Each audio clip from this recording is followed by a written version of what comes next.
Good evening. We'd like to welcome you all to our May 11th school board meeting.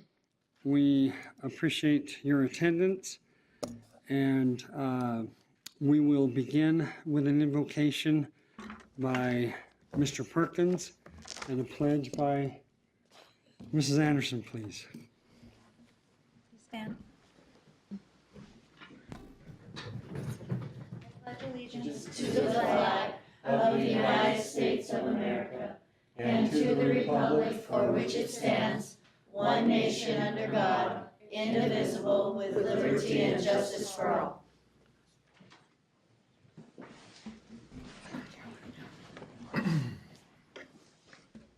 Our Father in heaven, we are thankful that we can meet tonight in this capacity as a school board. We are grateful for the youth that attend our schools, and we pray that Thou will bless them and encourage them to strive in their lives to contribute to our society and to excel in their classes and to learn those things that are available to them. We're thankful for our teachers and administrators who work hard to teach and to provide a learning atmosphere. We are grateful for our community and for the good people that are in it. And we say this in the name of Jesus Christ. Amen. Amen. Thank you both very much. I'll entertain a motion to approve the agenda. I move we approve the agenda. I second the motion. Have a motion and a second. All in favor? Aye. Aye. Motion passes. Item 1.2, recognition of May legendary staff members. Mr. Rousing? We'll invite the board members to move around to the front and invite Mrs. Jaramillo to come up to present her staff first.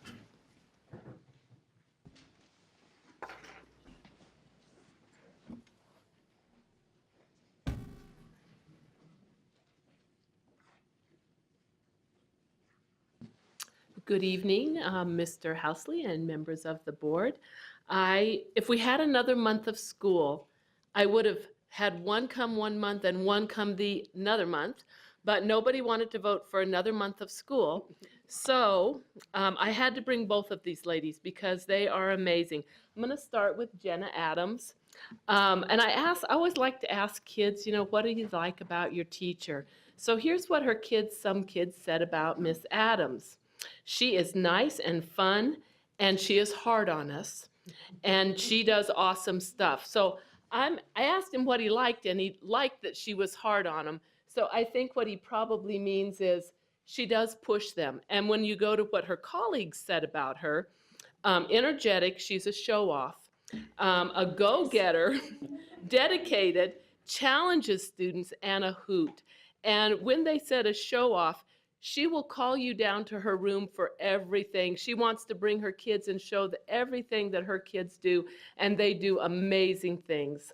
And so it is always fun to go in and see what she's doing with the kids in her classroom.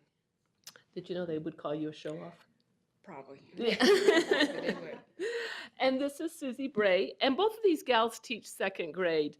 So I asked her students, now I really liked what this little boy says.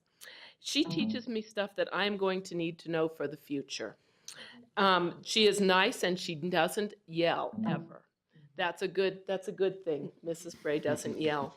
Her colleagues said, she knows how to make every child feel smart. She's organized and she's steady. And I can just tell you that they are a joy to watch. If I had children, and even the bigger honor, if I had grandchildren, I would want them in either one of these ladies' classrooms, and they are a true blessing for Show Low School District.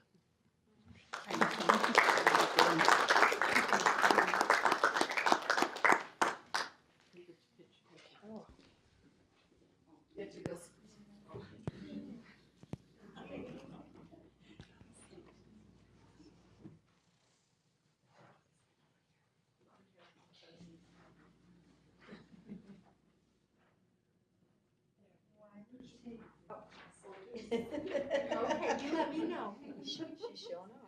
There we go. Great.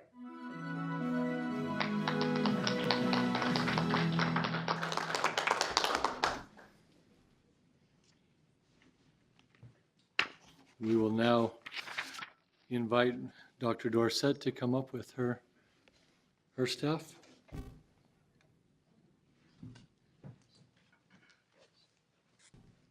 All right, I am going to invite Mrs. Wallentyne, our PE teacher, up to the front here. Stand by me. So she teaches girls PE, but she's also a fabulous coach at Shiloh Junior High School.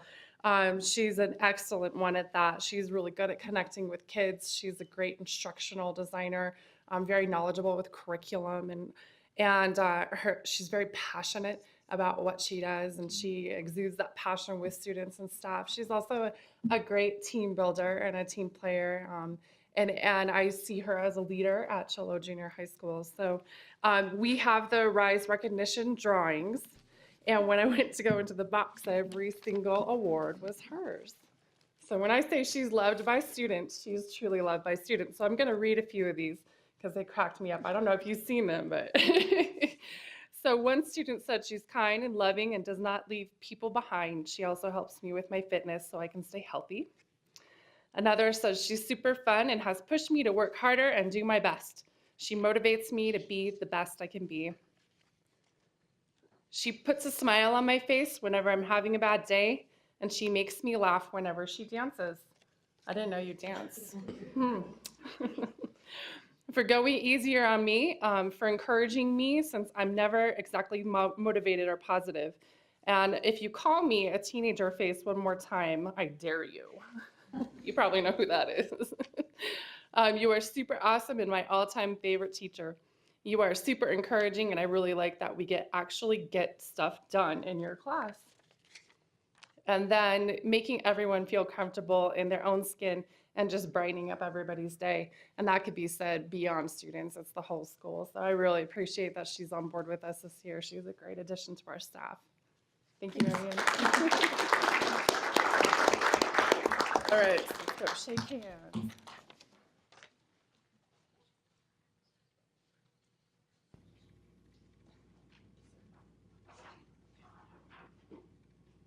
Thank you.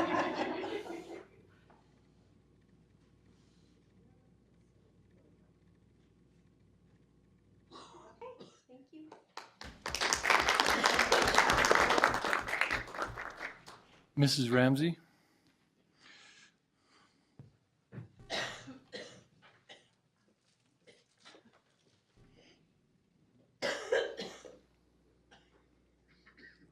All right, Linden's legendary staff member is Mrs. Dina Miller. She is our kindergarten teacher. She's been teaching for 16 years, mainly in second and third grade, but a couple years ago, she decided to take the plunge down to kindergarten.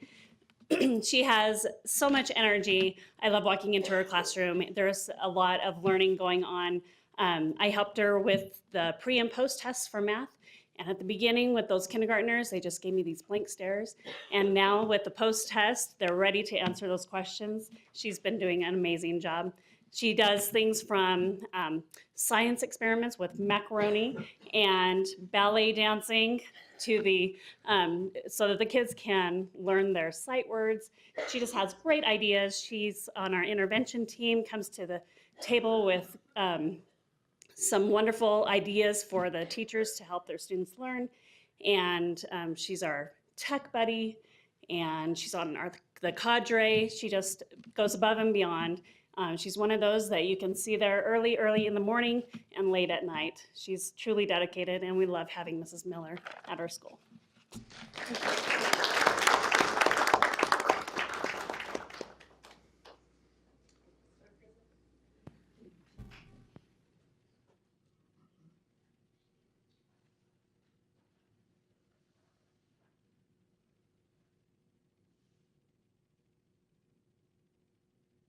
All righty. Thank you.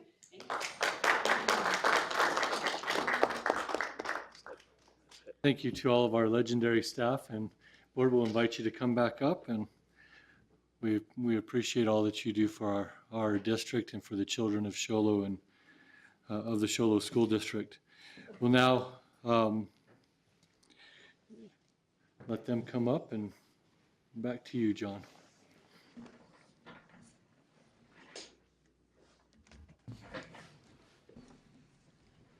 Thank you very much.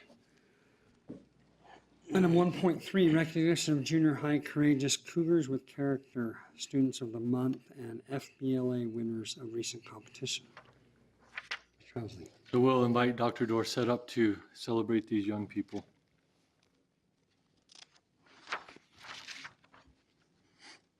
Okay, so first I'd like to celebrate our Courageous Cougars of the Month for March. And if we can get the picture up on the screen, if that's a possibility.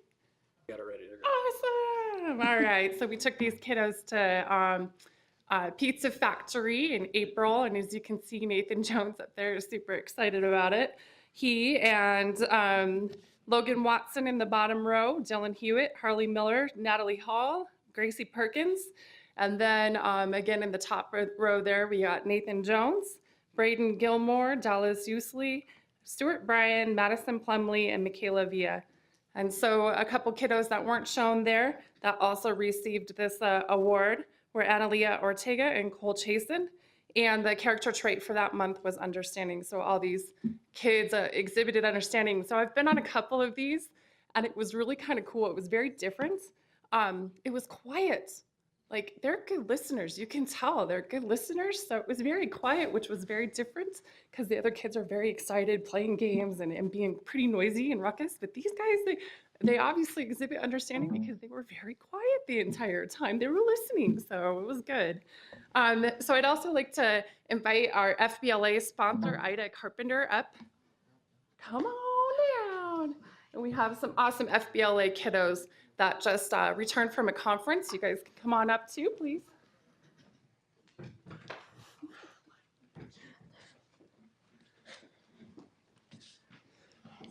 All right. So I'm going to introduce. Would you like to talk about it? Sure. Okay, awesome. So Ida Carpenter is our FBLA sponsor. These guys went to a conference and they brought back a whole bunch of awards that Ida would like to talk about. Sure. So we're just the middle level, and we have 13 members, but these are 3 of us tonight. So we're 6th through 8th grade, and we came home with a lot of awards. So I guess we'll just share the awards. Mary Watts, do you want to tell them what you earned? So me and my partner, Kyler Owens, accomplished 3rd place in entrepreneurship, where we designed a video game. And then as a group, FBLA group, we won 1st place in middle level community service project, where we helped organize prom dresses for a rental service.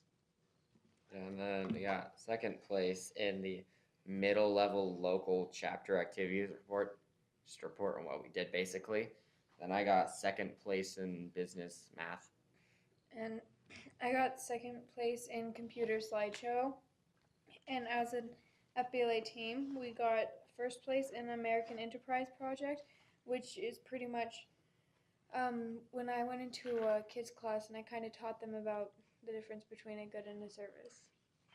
Do you want to tell me your names? I'm Mary Watts. Yeah, Brandon Carpenter. And Eva Carpenter. We beat Vail, and let me tell you, nobody beats Vail. We got 2 first places, and nobody beats Vail at FBLA, at least middle level. And we did so great. They got 2nd, we got 1st, so it was really exciting. Great. Good for you. All righty. Well, thank you, Mrs. Carpenter and the FBLA kids. So thank you, board. Mr. Housley, I'm wondering if that's a future math teacher for us there. There you go. Next year, right? Thank you so much. Congratulations. Item 4.1, superintendent reports to include comments on extracurricular activities, curriculum, and current events. Mr. Housley. If Mr. Schubert could pull up the website, I want to just report that our websites, for the most part, are live. The district site is lagging just a little bit behind because it has a URL that was dedicated from the Arizona Department of Education. It takes a little bit longer for those to actually migrate over. And so we're waiting on that to happen. It's been about a week now that we've been waiting. But this is the high school site there on the front page. Mr. Schubert, if you wouldn't mind just scrolling up and down a little bit. And it's fresh and it's clean, and there's a lot of resources on there. This is just the front page. You can see in the bottom half there with the high school Twitter feed, it automatically feeds through the website, and so those things will update. There's calendars in there for each of the sports. Each of the schools will have their own calendar. And the neat thing about that as a parent, if I was interested in finding a certain activity from, let's say my child played golf and I wanted to know when that is, I can go in and subscribe to that calendar and it'll automatically populate onto my calendar. So it's really intuitive and user friendly, and we're excited for the district site to roll out and for us to be able to utilize that to provide information. So that's one thing that's exciting. We also, everyone I think is exhausted but exciting that AZ merit testing is completed after a month of hard work. I know our kids are done, and excited to have them finished with that. Also, just so the board knows that, and I've provided you with a copy of this, we've completed a capital needs assessment, and there's some details there. We noted in our assessment that we have some significant deficiencies because of deferred maintenance. That's what most school districts are experiencing, up to 10 years of deferred maintenance, just because of a reduction in capital expenditures or capital funding from the state level of about 85%. And so we're looking for solutions on how we'll address that and moving forward into the future. So those are some things that we're working on. We have graduation and promotion coming up at the end of the month, and a lot of other busy programs. Nicholas Homestead are having their concerts. They did today and yesterday, and they have one more tomorrow. And a lot of great things happening to wrap up the school year. So we're excited and already beginning to plan for next year, which is just around the corner. So that's my report. Thank you. Thank you.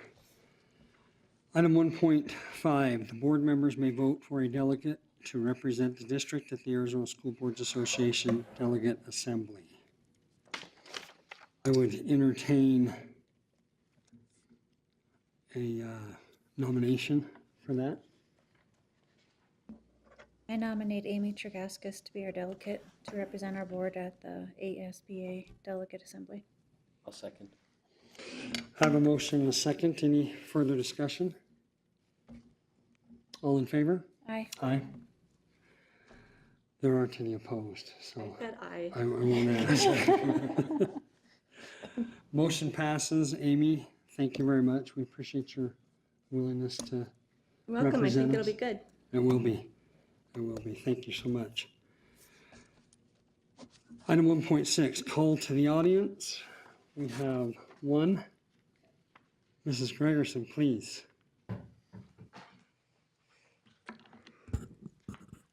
Good evening. Thank you for letting me have this opportunity. I just have a huge concern that I wanted to make the board aware of. With all the changes taking place for next year, we are looking at a different schedule at the junior high. And it's been reduced to two choices. One choice would have less duties for teachers, and the other choice would allow children to have a recess. I don't think those are choices.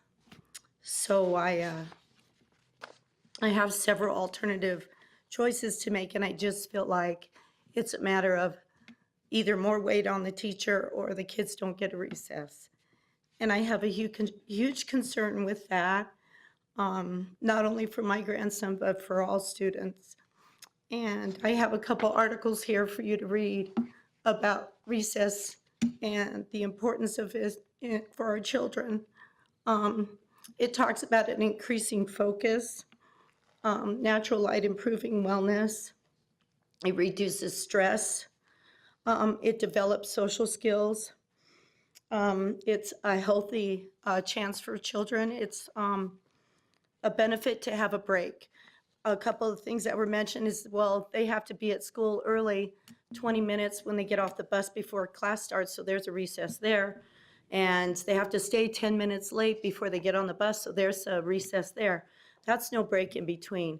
Because we're doing BT and we're doing daily math skills and we're doing reteach and enrich, lunchtimes are kind of a nightmare to schedule, but I have researched and I have a lot of schedule opportunities that we could use.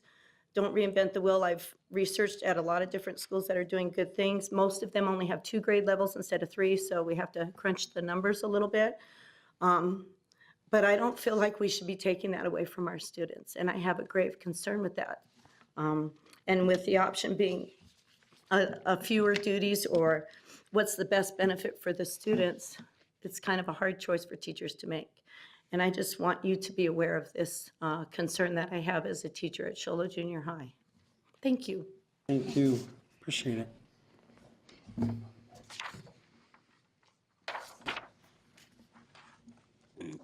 Item 1.7, future board agenda items.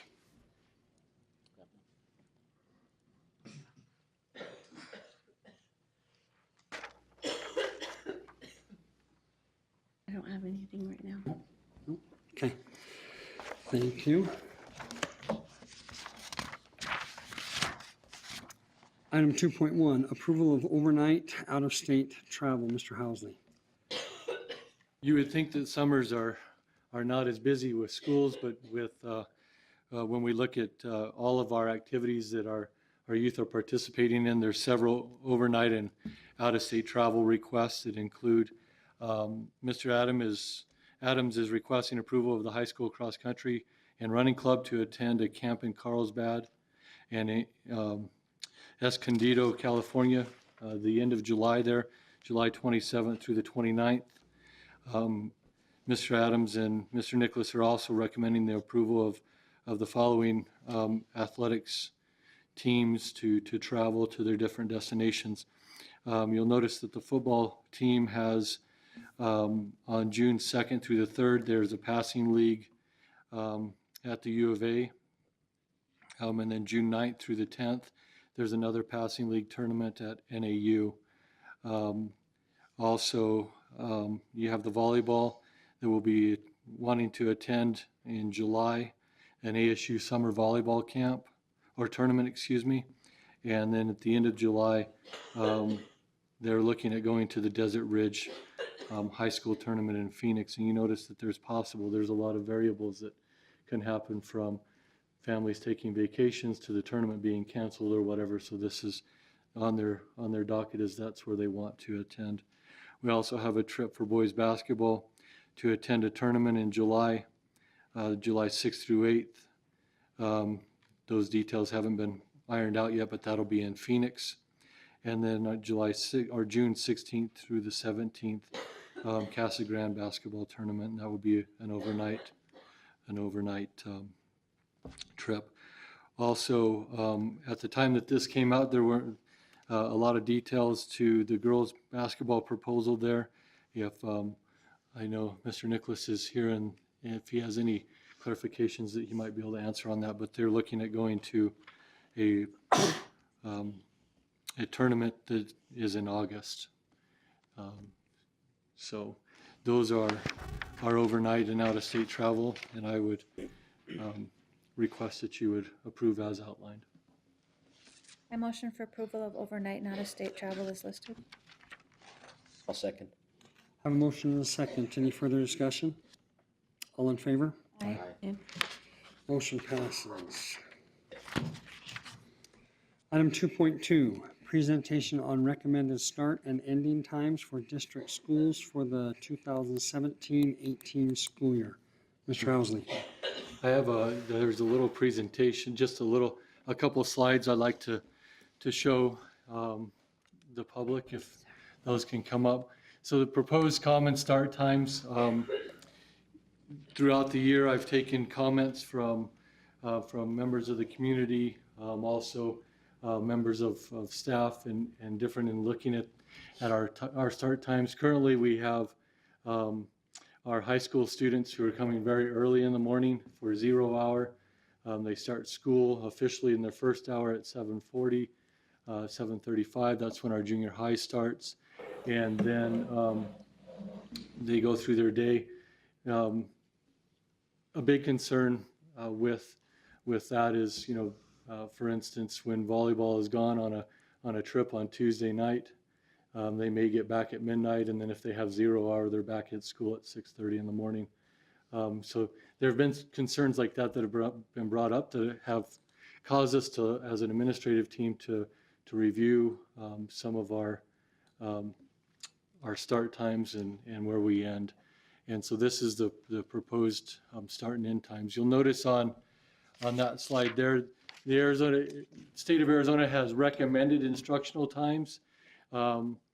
Those are in minutes for primary grades. It's about 1,300 minutes a week in grades 1 through 3 that's recommended. Then they break it down into developmental reading, language arts, mathematics, and the amount of time that they would recommend that you teach. 90 minutes of dedicated reading instruction is one of those recommendations. To meet all those recommendations in our current schedule, there's a little bit of a challenge in that, and some things get sacrificed because of the timelines that we have. In the next one, you'll notice that this is required by law, what the instructional times are by law under ARS 15901.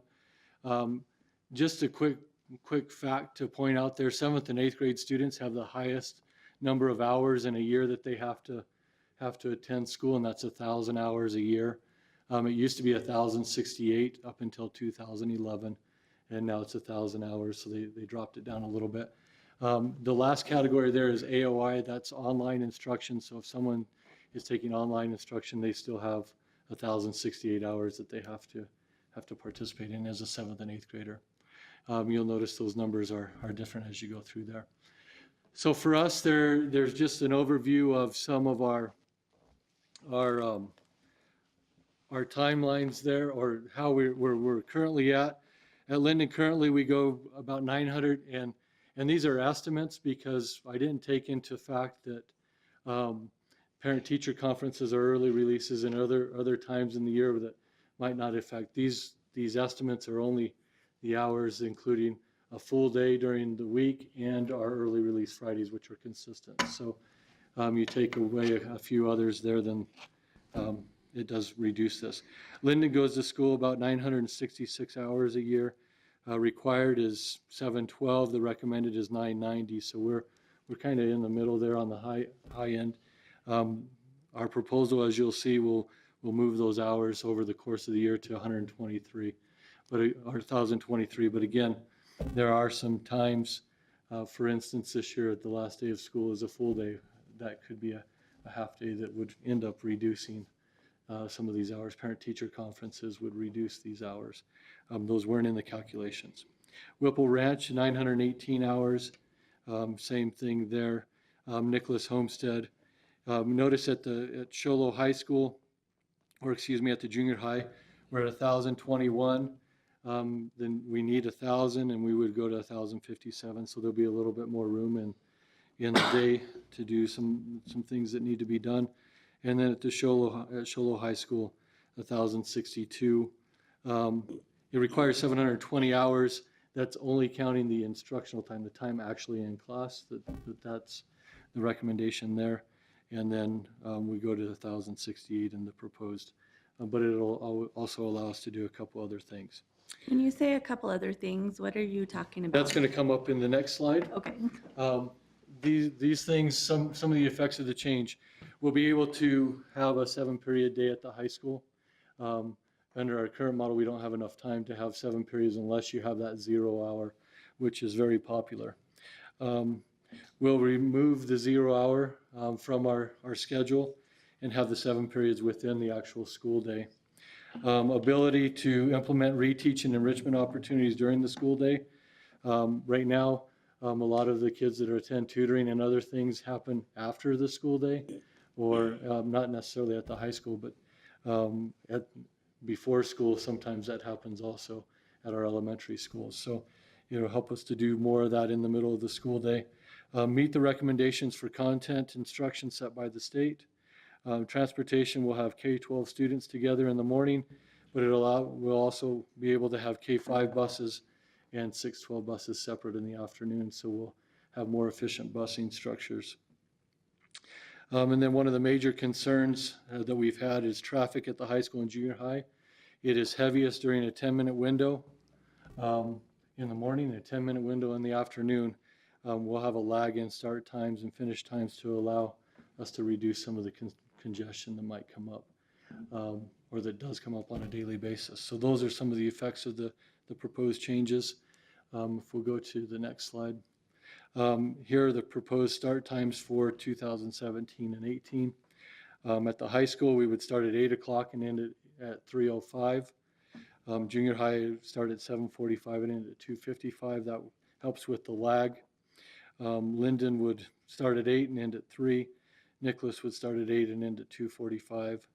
And then Whipple would start at 8 and end at 3. And that 2:45 finish at Nicholas is to allow for the students, the 3rd and 4th, 5th graders to get on the bus who load quickly, so we can get those buses over to Whipple, so that we can move the kids from those two schools back home in a timely manner. You would have all the buses leaving campus and on routes by 3:15, and so our kids could get home at about the same time as everyone else. Same with high school and junior high. Those buses would leave campus by 3:15 is our estimate, and be on the road, so our buses could deliver kids at pretty close to the same time.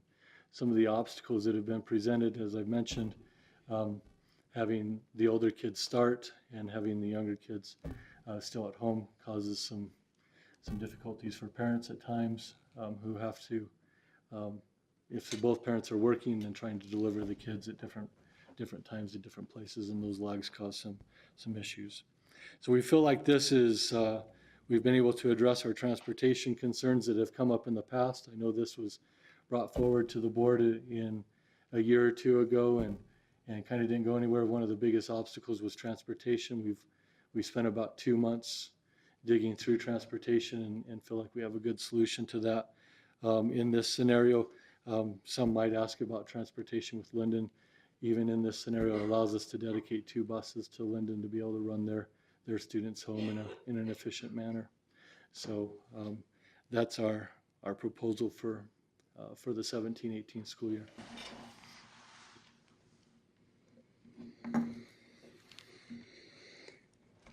Thank you. Item 2.3. The governing board members will receive public comments regarding recommended start and ending times for district schools for the 2017-18 school year. Mr. Housley.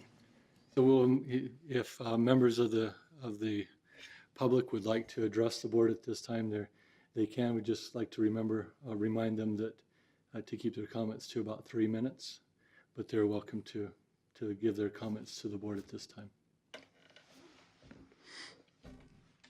if there are any.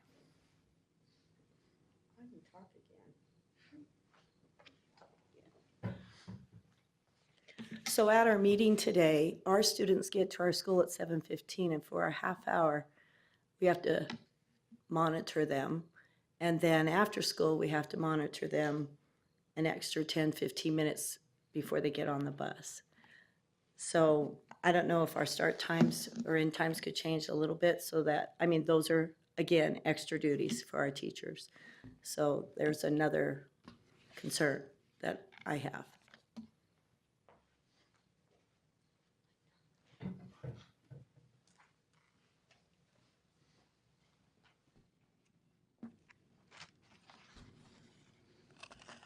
With respect to some of the reasonings for delaying the high school start time, on a personal opinion level, I think sports are great, but 0 hour sounds like something that's an optional thing. And sports is also an optional thing. And if kids are having a hard time meeting their sports and academic requirements because they're trying to do too much, I think that's a matter of them trying to have their cake and eat it too, which is fine, but I feel like they should be able to make their own decisions and they're adults. Furthermore, now I'm no educational expert by any means, but my understanding is that kids do much better in the morning with their learning, with their processing of information than they do in the afternoon. And by delaying, particularly your high schoolers, to later times, they may not have as much retention and growth that may exist.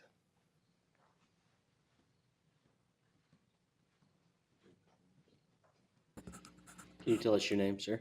Oh, Ryan Varga. Thank you. The biggest concern that I have just seen it, my first thought was, I'm glad my kids don't ride the bus. Because the one thing that jumped out to me most is the K-12 in the morning. I would have a huge concern with that as a parent. So that's the biggest thing.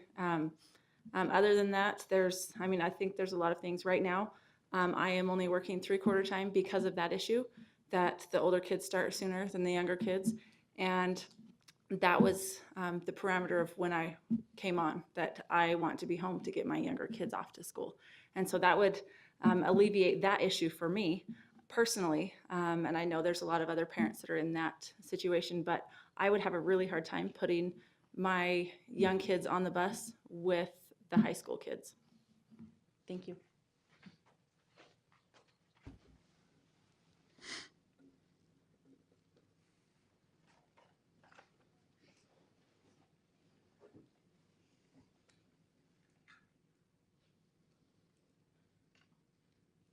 Do we have anybody else? Wouldn't want to miss anybody. I don't want to shut this down before everybody's had their opportunity to speak.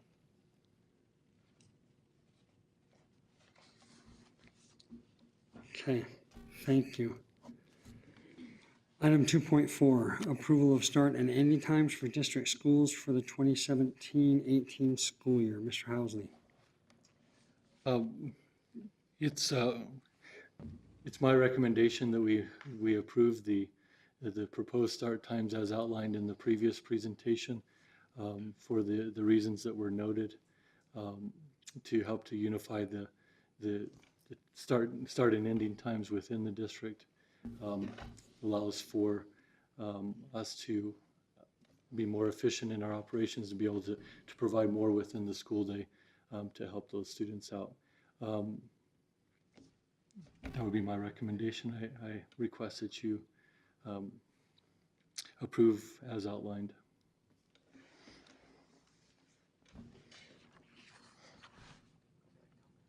Yeah, I've got a question too. Would you rather we do that now or after a motion in a second to ask you questions? Us. Probably after a motion. Okay. So I will entertain a motion. I move that we approve the start times as listed. I need a second. I'll second the motion. I have a motion and a second. Any other comment or discussion? Question, you said there would be 2 buses made eligible for Linden. Is that adequate to cover the distance between the 3 communities that Linden services?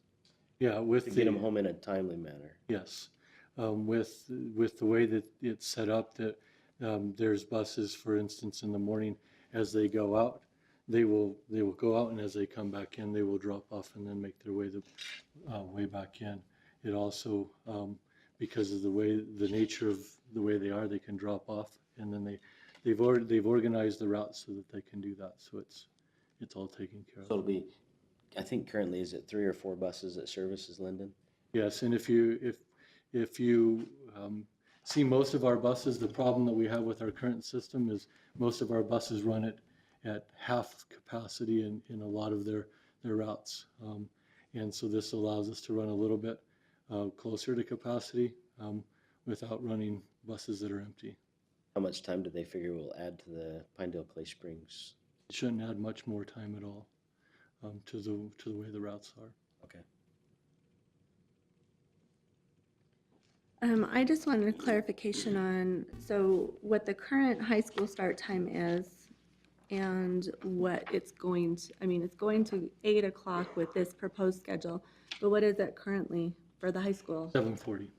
So it's 20 it's- minutes difference. So it's being bumped back by 20 minutes, is that right?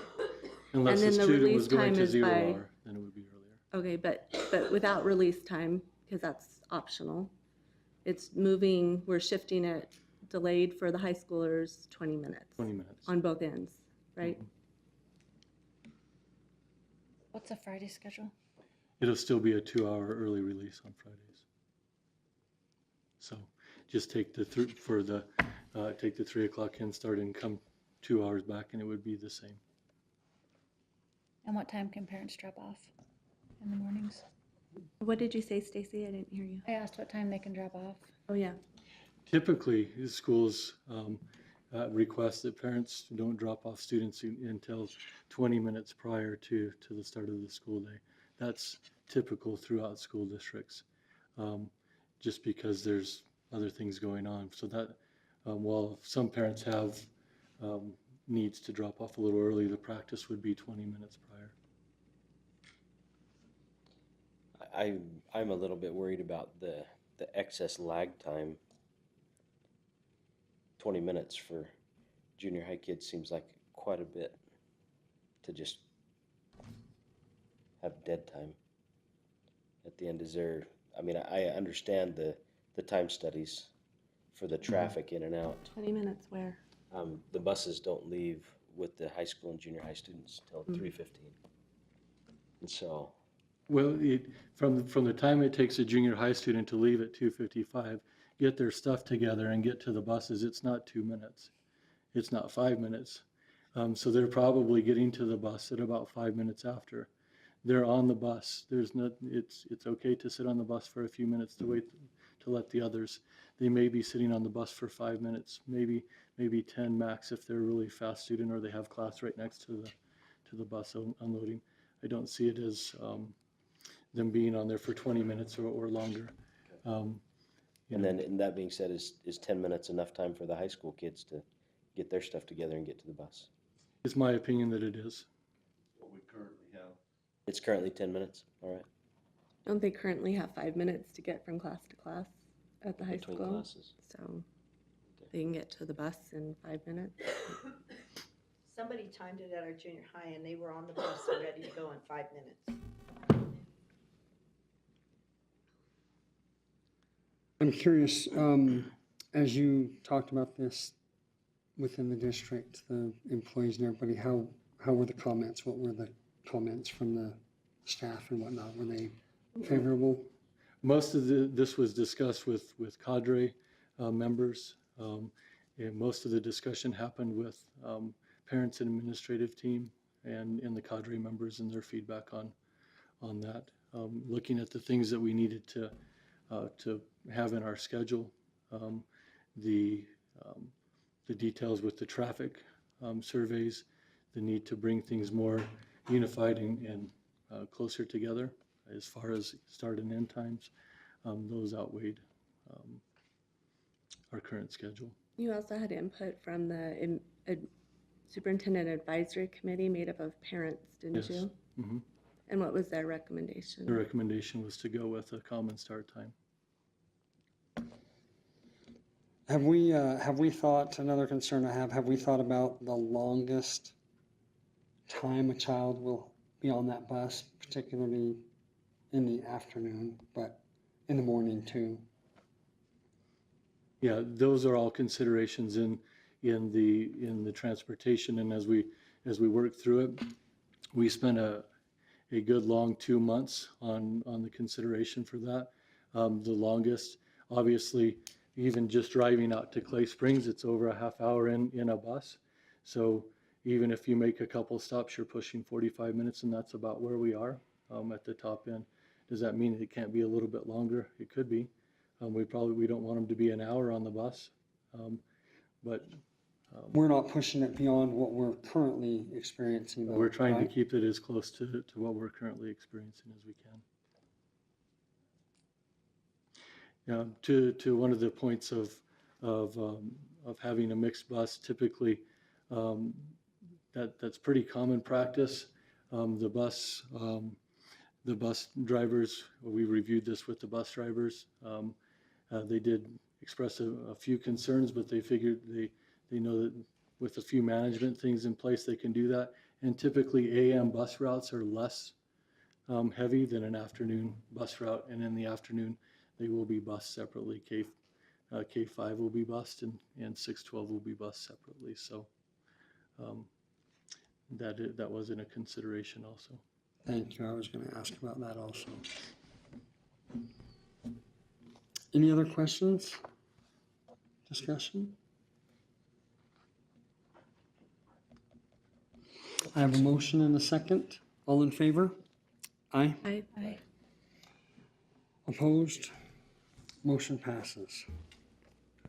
Item 2.5, approval of the new Pride Professional Refinement Institute for the Development of Excellence for the 2017-18 school year. Mr. Housley. If you don't mind, so I can look at you instead of crooking my neck, I'm going to go down. This is a little longer presentation, not too much longer, but I want to come down.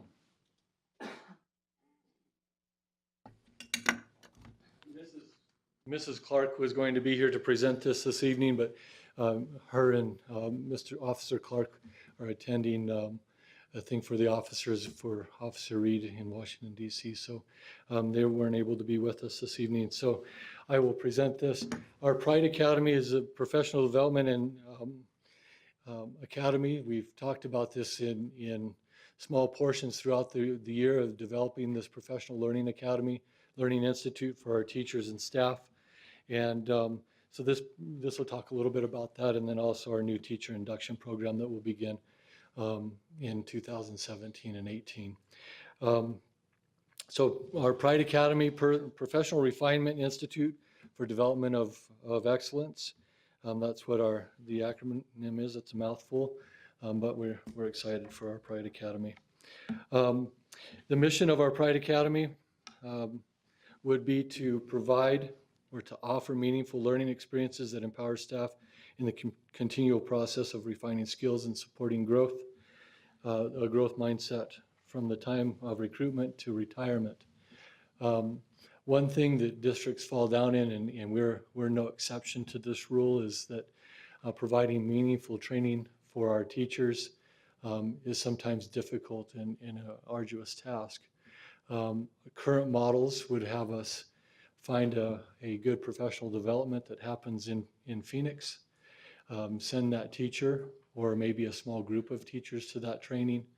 They would go down and pay the travel, pay the conference fee, and pay the hotel room for them to stay there. They would spend a night away from their families, and then they would come down feeling excited and invigorated about the training that they just went through. And then it's hard to get that to ripple out into the rest of the staff. So it really makes a difference with a few, but it has a hard time affecting the whole. So we felt like that's something that needed to be addressed. And also from the time that you come into Show Low District, how do you grow as a professional all the way through retirement? And that's what we needed to have happen. So we have a scaffold approach to this. At the very bottom of the scaffold, growth process begins with foundational best practices. Identified what those best practices are and making sure that all of our employees have those best practices, whether you're a teacher in the classroom, a secretary at the front office, or you are a custodian. We have built in what the foundational pieces are for those positions to be successful. As you move on, you want additional growth that builds upon those foundations. And then going into the next step, educational technology should be considered throughout the growth process. There's no doubt that the technology in education is growing, and it's becoming more of an integral part of what teachers do in the classroom. I think it's the objective of this Pride Academy to help not only to figure out what technology is essential in the classroom, but then to help train our teachers to be able to utilize it as effectively as they desire in their classrooms. And then obviously as you spend time in a district and you're growing and you feel good about the teaching that you're doing, at some point many teachers and many staff members want to find opportunities to lead out. And in the professional growth, the Professional Learning Institute, that goal would be to move to the top tier, to provide opportunities to collaborate and facilitate learning amongst peers. We feel like that's essential. And a grow from within type of a model. We envision that as this grows out, that the majority of our trainers and people doing our PLIs will be our own staff, the expertise that we have inside our own walls. And we already have a lot of those individuals that service our students, and we look to help grow their expertise and utilize their expertise to share that, so that ripple effect is much larger in our district. And you'll see as we move through here kind of how the cost breakdown is. So if we go to the next slide real quick.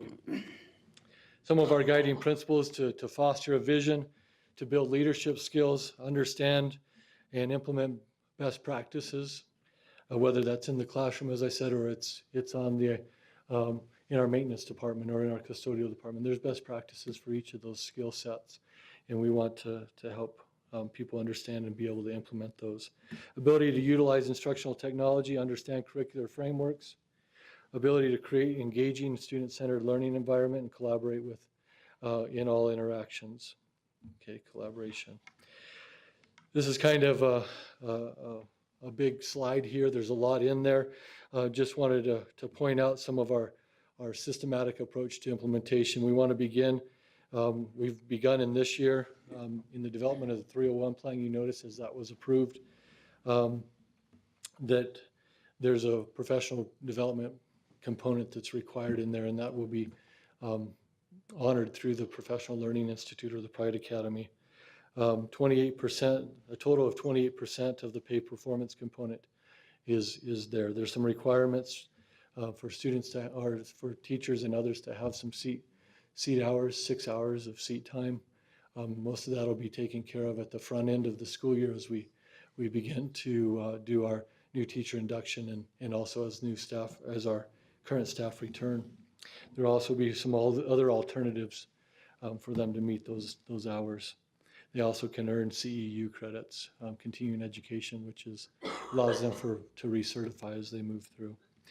Course catalog will be available to staff as they come back to work in August, so that they can plan out their own professional learning based on the offerings that are inside the academy. Pride participants will register through the curriculum office, and the curriculum office will make sure that those courses happen and are effectively ran. Sessions will be offered in either half-day or whole-day increments. District presenters will be compensated for planning time, and depending on the presenter's contract type and certifications. Curriculum office will make arrangements for presenters and to have subs if needed. The content of the Pride course will be directly related to the district's comprehensive need assessment. Teachers and teacher cadre the teacher cadre has already began to look at what are some of the needs that the teachers might have in the district that we could service through the Pride Academy. And they've begun work on that course list. Pride courses will be subject to ongoing evaluation. If they're not worth our time, we won't continue to do them. And if they are, they're making an impact, then we're going to continue to offer classes as needed in those certain areas. Funding for the Pride Academy comes through the ESSA grant, which is Title I, Title II, and Title III, rural and low-income schools, which is where professional development comes from anyways. So that's where some of the funding will come from. So if we'll go to the next slide. This talks a little bit more in anticipation of this. We've had the teacher leadership cadre make the following recommendations on courses already. I mentioned that they were already working on this. Current best practices in classroom management, lesson planning, student engagement was one of the first things that they mentioned. Efficiency in finding alternative resources. What's out there for us? There's a whole wide world of resources that are effective and good to use in the classroom. How do we find and sort through all those? Connecting with students, building relationships, meaningful, fair, consistent discipline and classroom application, professional learning communities, team building, STEM and instructional technology integration, best practices for special education, teacher strategies to de-escalate situations and referrals, time management and organization. This is what our teachers said in that cadre that we needed to address first in our academy. And I think those are good suggestions. Those are great suggestions. So let's just do a little cost analysis. If we were to send all of our teachers to go out to training somewhere else, assuming that we can send them all to the same one, which probably wouldn't be able to happen. We have 130 teachers times 1 full day of training. So here's the assumption. We send those 130 teachers to a training, it costs us $90 salary and benefits. For the substitute times 130 times 1 day, that's $11,700 just in substitute costs. Okay, average conference registration fee approximately $90 times 130, that's another $11,700. Per diem for 1 day is about $34 times 130, that's another $4,400 and change there. A hotel for 1 night times 130 teachers is approximately $125 a night. Depending on the time of year, if it's around spring training, that might double. If it's in the spring, so especially if it's in Phoenix, so about $16,250 for that. Mileage is 180 miles to Phoenix round trip. 360 miles times 20 cents a mile, $72 times 130 teachers is about $9,360 for travel. Total cost to send our teachers to this training, if we did it that way, is $53,430 a year. And you can see why we don't do it. It's expensive, $53,000 a year. The anticipation through the Pride Academy to train 130 teachers with 1 full day of training to keep the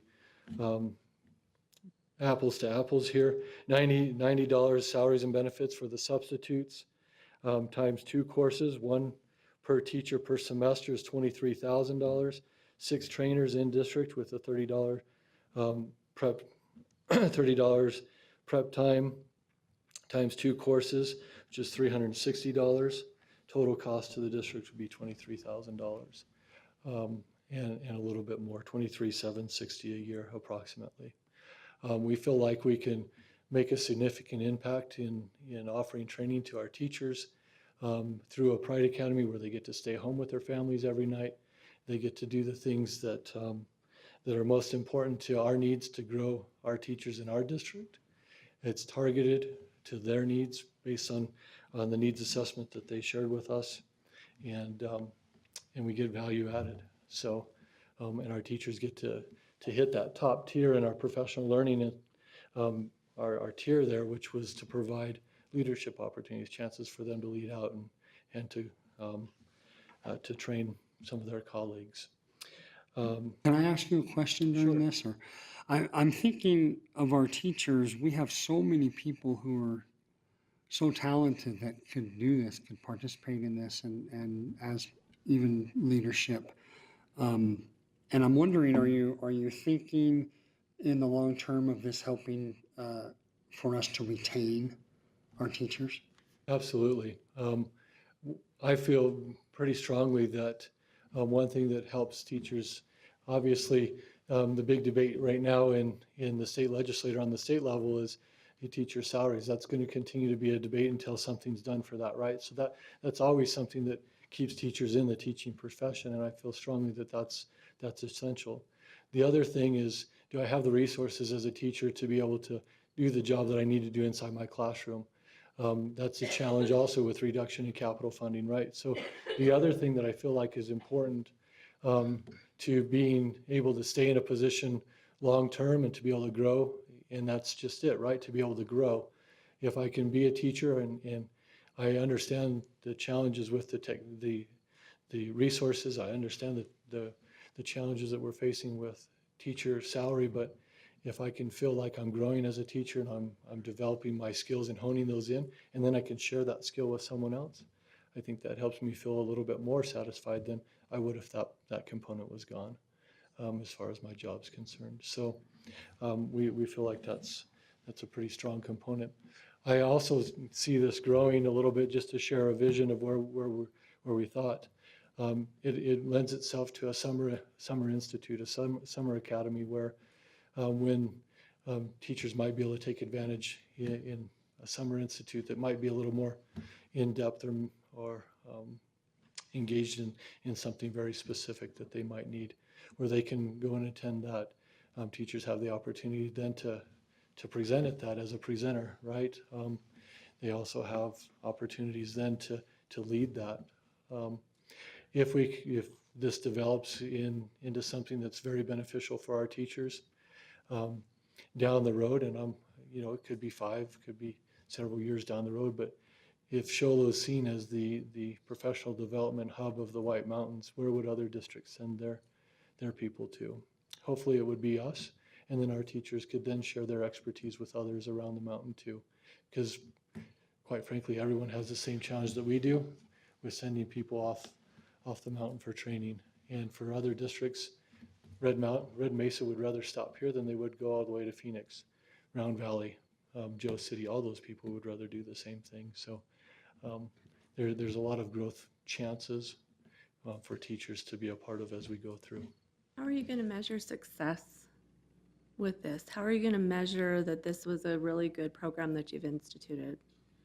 Well, there's a lot of different factors, but bottom line, it's about satisfaction and growth within the teachers, right? So if they feel like they're getting what they need to be successful in their classroom, and they can report back to us that, yeah, that training was successful, I was actually able to walk into my classroom the next day and implement it, that's going to tell whether it's successful.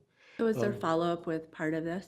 Like, is there at a each of the follow-up courses, piece? there will be a survey to see how the course was in the delivery, and then follow up as we go through to see whether or I not think I that meant was like good. as an implementation, like you go to this, like it's one thing to go to a training and then to actually use it afterwards. So is there a follow-up piece with that, or is that part of their professional development goal with 301 or something? There's a lot of components that would speak to. I can't give you just a direct answer to that, because there's going to be follow-up to see how it affected in the classroom. Obviously, if I'm sitting down with my principal and I felt like classroom management was something that I needed, and I said, I'd like to improve in that, I'm going to go to this PLI with that, there probably would be dialogue with me and my principal about Afterwards, right? whether or not I thought it was effective, and whether I could, and whether he thought or she thought that I actually did that in my classroom and it made a difference. It's about professional growth and individual reflection. I don't know if at this point, I think that there needs to be direct oversight in saying, did it? Did you go and do this exact thing in your Or classroom? just did you, like, how did you Did you feel that it implement was effective? Did you feel like it was efficient? Okay. Did it help you grow as a professional? I'm assuming that some of the first of our people that are going to want to do this is our administration. And then I'm hoping that they then look for these things in the classroom as they evaluate and sit in on classes. And I'm hoping that this trickles down to where we see improvement. Ultimately, we want to see improvement in the grades of the children, right? That's the ultimate goal of any professional development, right? To see those things in the classroom happening. I think that's what we'll see. There's a lot of end results that you could point to and say, that's because of this happening or this happening. But there's so many factors that go into student achievement to say that it was just because they went to a classroom management professional development. That's not really fair to say to the teacher or anyone else. I like it to be seen as something that's self-reflective. If I'm a teacher and I want to grow, and I feel like I'm growing as a result of it, then that means it's an effective program. And it's on us to hire those type of people, right? That they want to be better, and they want to do better for not just for the district, but ultimately for the children, right? Mm-hmm. You mentioned about drawing the attention of other local schools. How are you? Is your intent to advertise this out? We've got this our Pride program, and sell it to them as they would pay X amount of dollars for one of their teachers to come. Just I like can we would tell you when we that go to the it valley. won't take much selling. I've kind of kept it a little close. Obviously now it's going to be on YouTube or wherever, but we kept it close to us. I did mention it at my superintendent's meeting about a month and a half ago, and every one of them that I mentioned it to said, let me know when you have that on board because we're interested in sending teachers to it. We haven't even started it yet. That But sounds surprising. they see the value of not sending them off the mountain and sending them somewhere local where they can get some good training. Well, and even, I'm assuming that we would even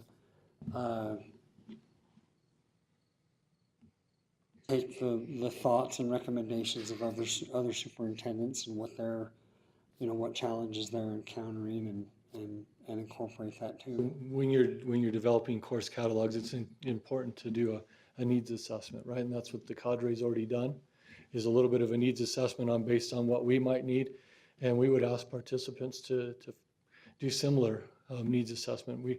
It doesn't do any good to offer it to another school district if we're not offering programs that meets their needs. Yeah, irrelevant. to them. I imagine the needs will parallel. Sure, to pretty some close, extent. yeah.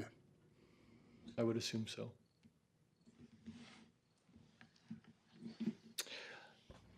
So that is our Pride Academy, kind of an outline of that. You'll notice in your agenda, it's going to be 2 different items. The next item I'll just go ahead and present on right now because it's all in one presentation.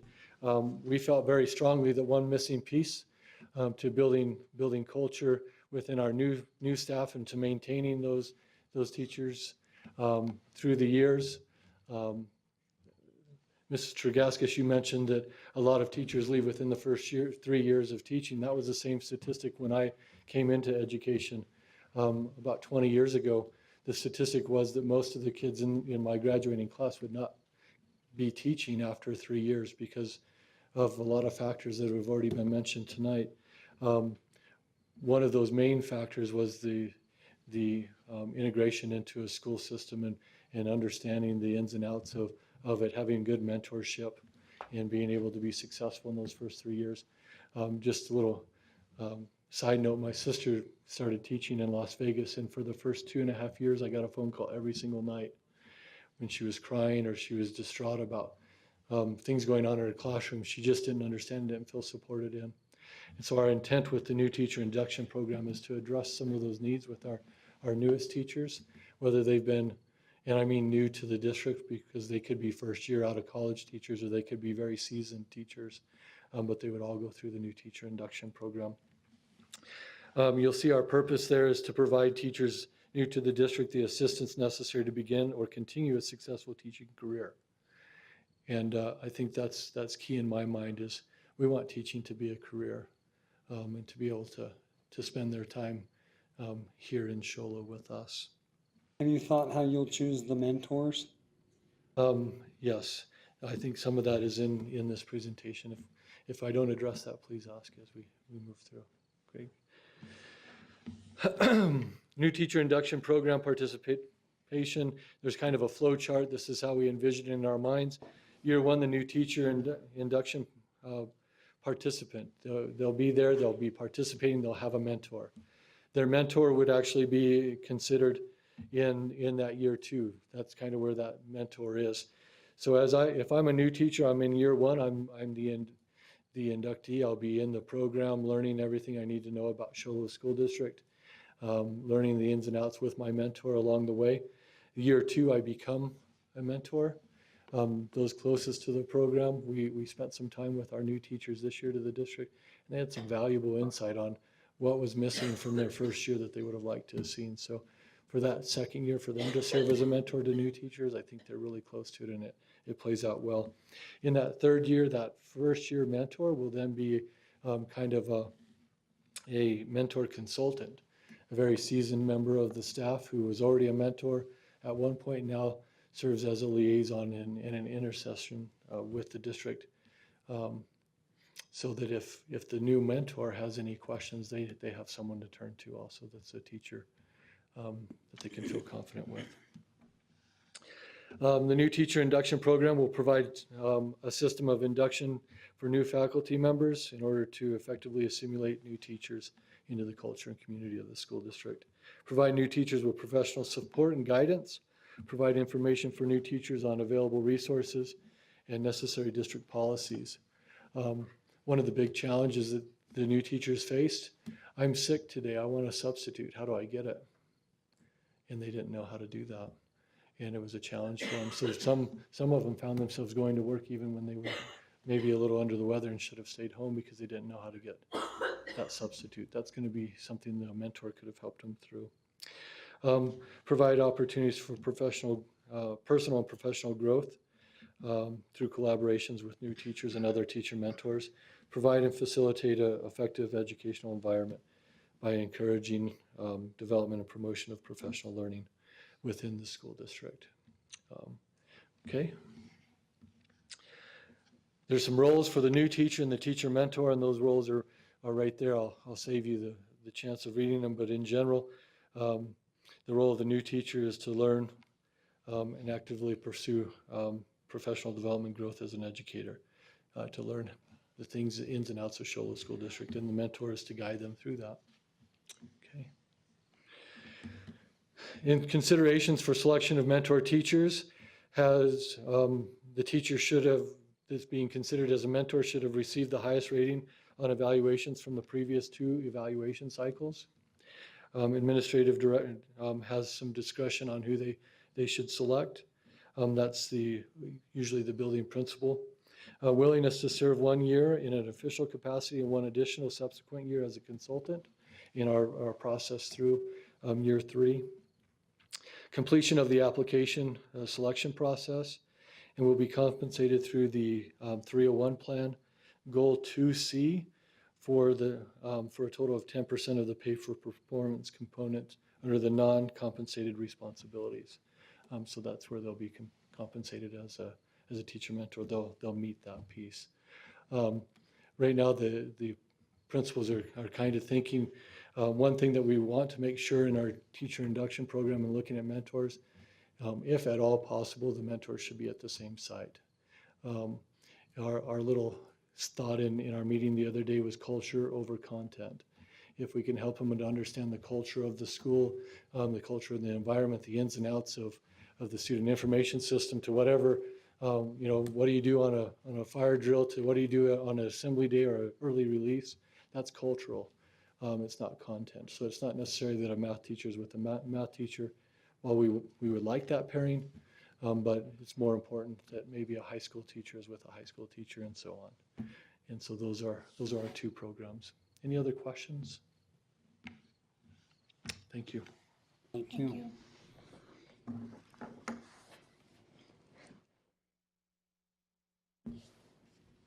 So I will entertain a motion for item 2.5. Make a motion to approve the new Pride. I'll second the motion. Motion and second. Any further discussion? All in favor? Aye. Opposed?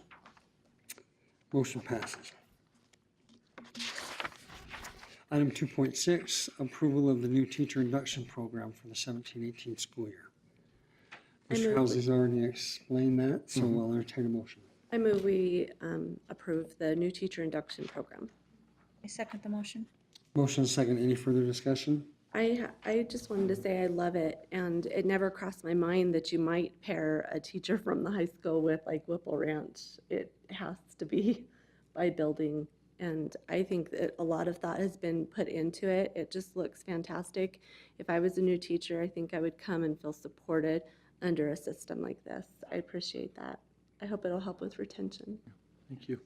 Builds a great sense of community. I have the same thoughts as Stacy and Amy. I appreciate the forward look of this, and I really see the potential. I have great hope for this, so I'm grateful for you putting forth the effort and with the team. If there's no further discussion, all in favor? Aye. Aye. Motion passes.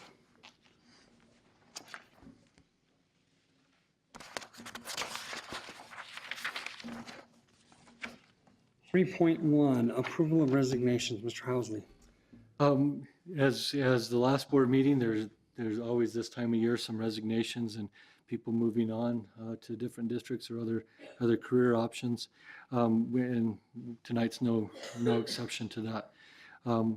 I would recommend the approval of the following resignations: Barry Pettigrew as a high school math teacher, Chaz Chappelle as a high school math teacher, Donna Holliday as the IT tech, Heidi Shipatello as a food service bookkeeper, Lachelle Dobson as a junior high school social studies teacher, and Dusty Connor as the head high school head girls soccer coach. Also, as one of our ESI employees, Kathy Sprung. She's been the special education preschool teacher. I would recommend the approval of these resignations. Make a motion to approve the resignations. Second the motion. Have a motion and a second. Any further discussion? All in favor? Aye. Aye. Opposed? Motion passes. 3.2, approval of new hires and transfers. Mr. Housley. We have several of those. We're moving real quickly through our hiring process. We're excited how that's coming out. We'd like to recommend the following individuals: Jennifer Neff as the Nicholas Homestead Health Tech. She's currently serving in that position as we had a vacancy early in April, and so she's currently there. Starla Stansberry is the Whipple Ranch Secretary. Again, we had that resignation early in April, and she's filling that position. Tyson Tucker is the Nicholas Homestead Food Service Worker. That's a 5.5-hour position. For the 17-18 school year, it's Michael Ferretier, a high school social studies teacher, Michelle Shoup, Whipple Ranch special education teacher, Laura Gillespie, high school early childhood teacher, Lynette Spironi, Whipple Ranch first grade teacher, Leona Davis, high school or junior high school social studies teacher, Valerie or Jody Flake, the junior high school choir and drama teacher, Thomas Rosenbaum, junior high school social studies teacher, Stephen Hall, high school English teacher, William Bailey, high school math teacher, Krista Sloan, special education secretary, and Benjamin Peterson, Nicholas Homestead music teacher. Also a transfer with Cynthia Cody from Whipple Ranch to Linden fifth grade teacher, Dominique Garcia Petula from Nicholas Homestead special education to the preschool teacher, and Jamie Wright from Nicholas Homestead teacher assistant to a preschool teacher assistant. That's a 6-hour position. I would recommend that we approve the new hires, transfers, and staff reclassifications at this time. I motion for approval of new hires and transfers. I'll second it. Have a motion and a second. Any further discussion? I have a question, Mr. Housley, mostly just because it's been on the TV now, all of this, and I had someone ask me, what is it, why are we approving when the superintendent hasn't interviewed yet? Because it says subject to superintendent interview. Can you just explain that for everybody? Certainly. They've gone through the interview process and have been requested to be brought to the board for approval by the administrative group over that building and also their interview committee.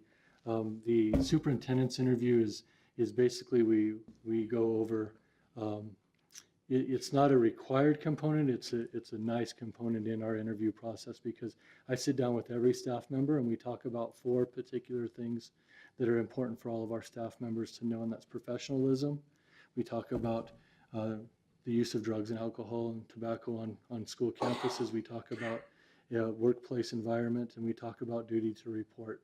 So none of those are asking about qualifications to hire. Those are just cultural things that we like to visit with all of our staff about that are very important. And it's been a good opportunity for me to have conversations with new staff members and just to get to know them a little bit. So it's not critical to the hiring or not. It's just the superintendent's interview is just a conversation, basically.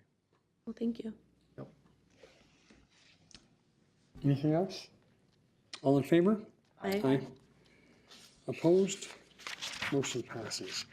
3.3, approval of certified and classified substitutes. Pay will be in accordance with the approved salary schedule and board policy. Mr. Housley. Classified Denise Dirk as a sub bus driver. sub-bus aide and sub-bus driver. I would move that we approve this, not move, I would request that we approve this as outlined. Motion for approval of certified and classified substitutes. I'll second. Motion and a second. Any further discussion? All in favor? Aye. Opposed? Motion passes. 3.4, approval of stipends and volunteers. Mr. Housley. So we have several for your approval at this time. Most of these are because they participate in the summer athletic events that happen. Monty Maxwell is a high school football coach. He's been previously approved. Dustin Clough was also approved as a high school assistant football coach. Brian Maxwell is a high school assistant football coach. Harold Maxwell as a high school assistant football coach. Dennis Maxwell is a high school assistant football coach. Monty Maxwell is the high school summer weights coach. That's June 2017 and July of 2017. And then Kevin Curtis is the high school EAC dual enrollment stipend. That's of $711.48. Our special education stipends for caseloads over 50 students. These are paid out of our IDEA basic grant. Lawrence Bird of $2,000, Amberlyn Power of $2,000, and Samantha Torres Baca of $2,000. They do have caseloads over 50. Summer school teachers and staff paid out of the Title I grant. There's a whole list of them that are up on the screen. I'll save reading all those names if you don't mind. And also summer school substitutes for when some of those teachers have to be gone. Those are there also. There's some on the other side as far as, and summer food service workers, those are also there. And then for the 17-18 school year, Julie Coda, extra duties for counselor position that wasn't filled, and Krista Rask for extra duties as a counselor position not filled. That's also at the high school. I would recommend the approval of these stipends and volunteers as presented. I motion for the approval of stipends and volunteers as listed. I'll second it. Have a motion and a second. Any further discussion? All in favor? Aye. Opposed? Motion passes. 3.5, approval of three-quarter special ed reading intervention per a position to be shared between Nicholas and Linden. Mr. Housley. So as you see on the outline by Mrs. Marsh in your board packet, there is a need for some additional special ed staffing considerations. What would be essentially what we're asking for at this time is an additional 0.75. That position would include services to Linden and the number of special needs students that they have at that site, included also at Nicholas Homestead. And I would ask that you approve this as outlined.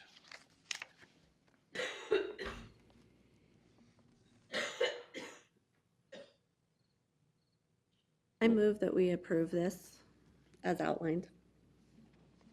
I second the motion. A motion and a second. Any further discussion? All in favor? Aye. Opposed? Motion passes. 3.6, approval to increase 0.75 special education teacher to 1.0 position, full-time. Earlier in the year, we, because of the need at Whipple Ranch, we approved a position at Whipple Ranch to help alleviate some of the caseloads and things that we were seeing at Whipple Ranch, and it's been a real success. As we move into the next year, we feel like there's a need to increase that by a quarter, by 2.25, to continue to service the needs of those students there. One thing, the person that we hired felt like that she was okay with 0.75 and really liked that setup, and she's also good with moving to a 1.0 this year, and we really liked having her on staff and feels like she's doing a great job. So she's still a good fit for that position. We like to increase that to a 1.0 at this time. I motion for the approval to increase the position from 7.5 in special education to a full-time position. Second. Motion and a second. Any further discussion? All in favor? Aye. Opposed? Motion passes. 3.7, approval of Jody Gaskill to serve as a mental health intern for the 2017-18 school year. Jody Gaskill she does some great things. She's the owner of Northland Therapy Services. And I don't know if any of you have seen some of the things that she's done with music therapy, but it's been great. At this time, she would like to do, is part of her completion of her master's degree in mental health counseling. She needs to do an internship, and she'd like to do that with our district.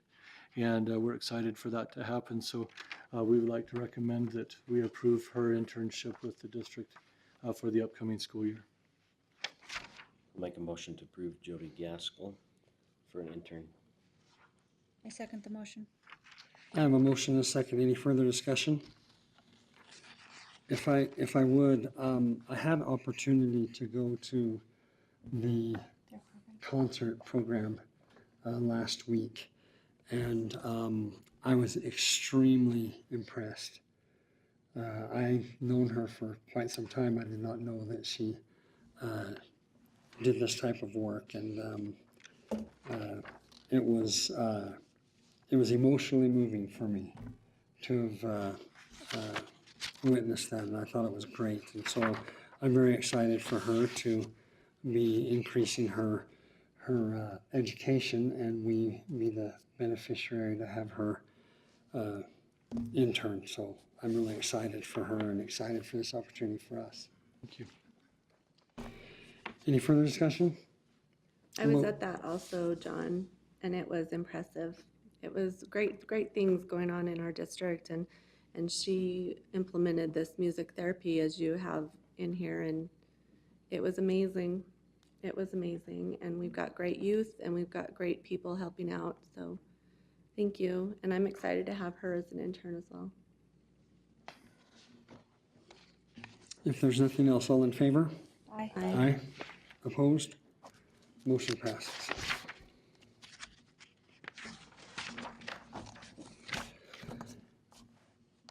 I have 4.1, review of revised exhibits for inclusion in policy JFB open enrollment.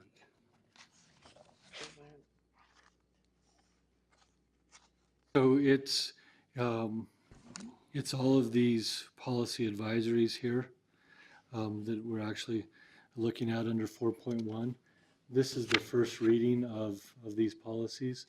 And so really the only action is would be to approve the first reading. I'm sorry that reads a little bit differently there. So if we can change that to review first reading of policy advisories 567 through 587. These are, as this is a first reading, there's nothing that we would be putting other than we're acknowledging that we've taken a look at them to this point. Upon our second read, which would be the next board meeting, any changes that you might want to recommend at that time, we can make those and then vote it into policy with those changes if necessary. But there's some things in here just to, some were just, verbiage changes and other things like that, but there are a few others that, like under open enrollment, there's a few things that are changed that are interesting. Website accessibility, some of those things that you might want to just give a little bit of attention to and see the changes. The changes would be stricken and the recommendations are right next to them. So I'll entertain a motion for this first reading. I motion the approval of the first viewing of policy advisories as presented. I'll second that. I have a motion and a second. Any other discussion? All in favor? Aye. Opposed? Motion passes. Item 5.1, approval of fiscal year 2018 statement of assurance with Arizona Department of Education. Mr. Schubert. Yes, good evening, folks. Every year we are required to do a statement of assurance with the Department of Education. This allows us to use the grants management process with ADE. So I'm bringing this to you tonight for your approvals. Make a motion for the approval of the fiscal year 2018 Statement of Assurance with Arizona Department of Education. I second the motion. Have a motion and a second. Any further discussion? All in favor? Aye. Opposed? Motion passes. 5.2, approval of fiscal year 2017 budget revisions. Mr. Schubert. Every May, school districts around the state are required to do a budget revision. This year, we have attached our budget revision in your packet, and just to kind of give you some of the highlights on there. With this revision, we're able to add $4,370 to our capital budget. So that budget number moved to $632,799. And we are also able to add $984,893 to our M&O budget. The main factor in this is that our SPED numbers, when we did our adopted budget back in June and July, our higher weighted kids, we estimated lower. So a lot of our higher weighted children we received. So that's why that number has increased like that. But we're bringing it to you tonight for your approval. A motion for the approval of the fiscal year 2017 budget revisions as presented. I'll second.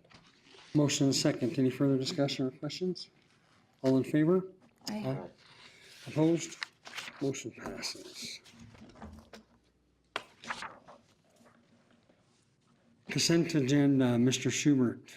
Yeah, so tonight before you, we are bringing before you our, for your approvals, the ratification of our expense and payroll vouchers, the ratification of the junior high and high school activities, revenues, and expenditures, and approval of the governing board minutes for the regular meeting of April 13th and the special board meeting on April 19th. So we're bringing these to you for tonight for your approvals.